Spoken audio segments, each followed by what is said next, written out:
Is HPA stronger than other airsoft guns? Should you fear HPA guns in airsoft? Over the years, we've heard many interesting takes on HPA. For instance, a BB fired from an HPA gun is supposedly more dangerous than a BB fired from an AEG, even if they appear the same on the chrono. Or that HPA guns are too fast and too strong compared to other types of replicas. Long story short, it is an airsoft evergreen to give HPA a bad reputation. But is it justified? And where is the line between relevant criticism and simply made-up fears? Let me explain. For those new to the sport, HPA guns use compressed air stored in a tank to blow, aka propel, the BB forward. This tank is usually stored outside of the replica with a hose connecting the two, which is why HPA players are sometimes jokingly called scuba divers. But let's establish some talking points that, in the eyes of some, give HPA a bad reputation. This includes HPA players overshoot everyone and everything. HPA guns are stronger and more dangerous than AEGs. HPA players are more likely to cheat.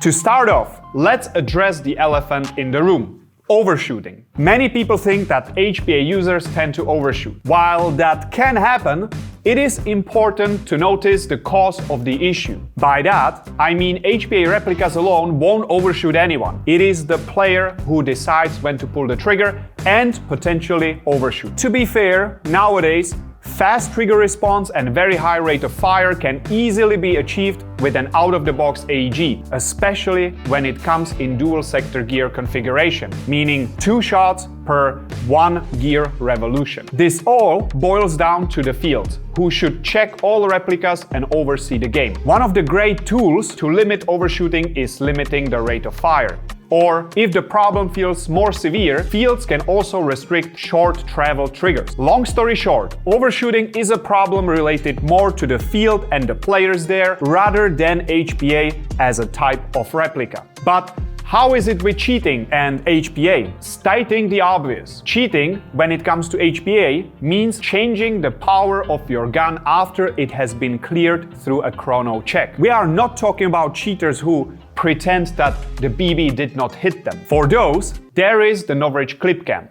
Easy, done, moving on. When it comes to cheating with HPA power, this is probably one of the most relevant points of criticism for HPA. Yes, you can also change a spring on an electric gun nowadays, but that is way less convenient. Making an AEG stronger usually requires you to take the gun partially apart, which is more of a hassle. Compare it to the ease of adjusting your regulator and, as you might know, opportunity makes a thief. One simple twist of an Allen key on your regulator and off you go. 5 joules. However, fields have tools to prevent that, and they should absolutely use them. Probably the simplest of them is a zip tie that only the organizers have. That can be a specific color or even a seal, both of which can be fairly inexpensive. How does it work? Most regulators, which are the parts that allow the power adjustment on an HPA replica, have a tournament lock system implemented, meaning the field can seal the power adjustment shut. Job done. If a player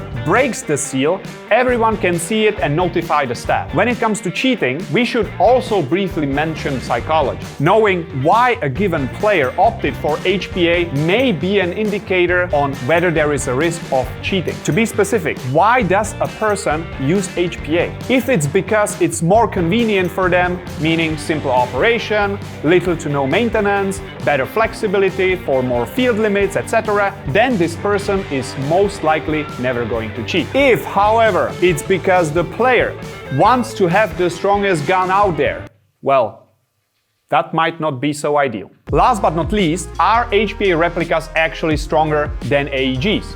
Over the years, we've seen this opinion with field owners, using it as a ground to ban HPAs or create HPA-only games. The argument is mostly based on the fact that it is easier to get HPA-powered guns into crazy power levels, matching even air guns at roughly 8 joules or 920 FPS. However, the fact that it's possible doesn't mean everyone does it with all the guns. Long story short, as soon as the BB leaves the barrel, it's just a flying piece of plastic, regardless of where it's coming from. And if you measure its speed while you know its weight, you can calculate how strong it is. And yes, I have now described a chrono in a weird way. To give an example, we HPA tapped the Novridge SSP-18, getting roughly 1.1 joules or 280 FPS on 0.3 gram BBs, which is perfectly fine for CQB. We got these results at roughly 150 psi, which is already above the recommended maximum pressure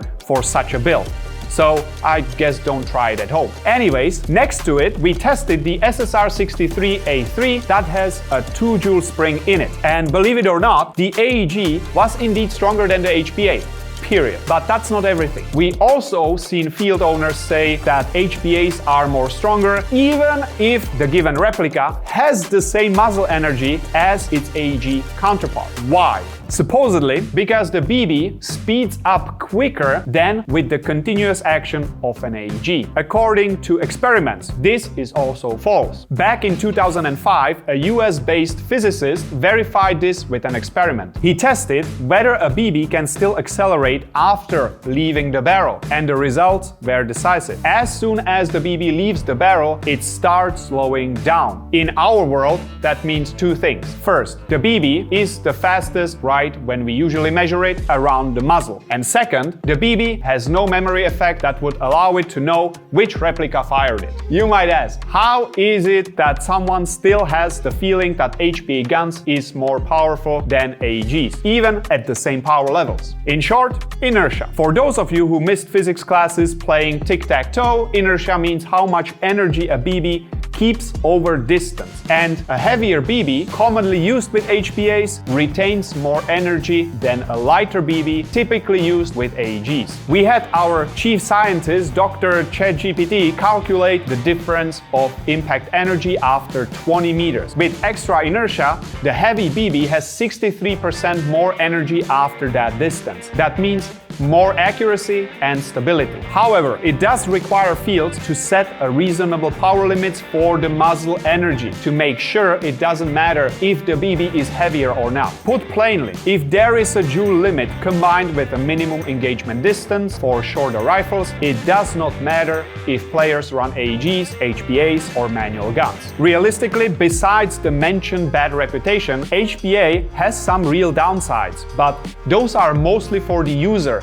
rather than the games. First is the extra gear you need to carry. Bottles are bulky with just limited carrying options, and the hose connecting to your gun can easily get tangled. On top of that, most airsofters lack the proper compressors to refill their HPA tanks, adding extra complexity to using HPA guns. However, especially in winter, these drawbacks are easily thrown off by the positives. Personally, I prefer using HPA to tap my pistol, either in winter games for intense CQB, where I want to limit my reloads. And when being reasonable, I haven't really encountered any major negativity towards my setup. To sum it up, it's the players, not the replicas. HPA can be matched by AEGs in essentially every aspect. Rate of fire, power, you name it. And while it might be easier to cheat with an HPA, a bad reputation mostly comes with fields struggling to regulate and check HPA users properly. So no, you don't need to fear the HPA guns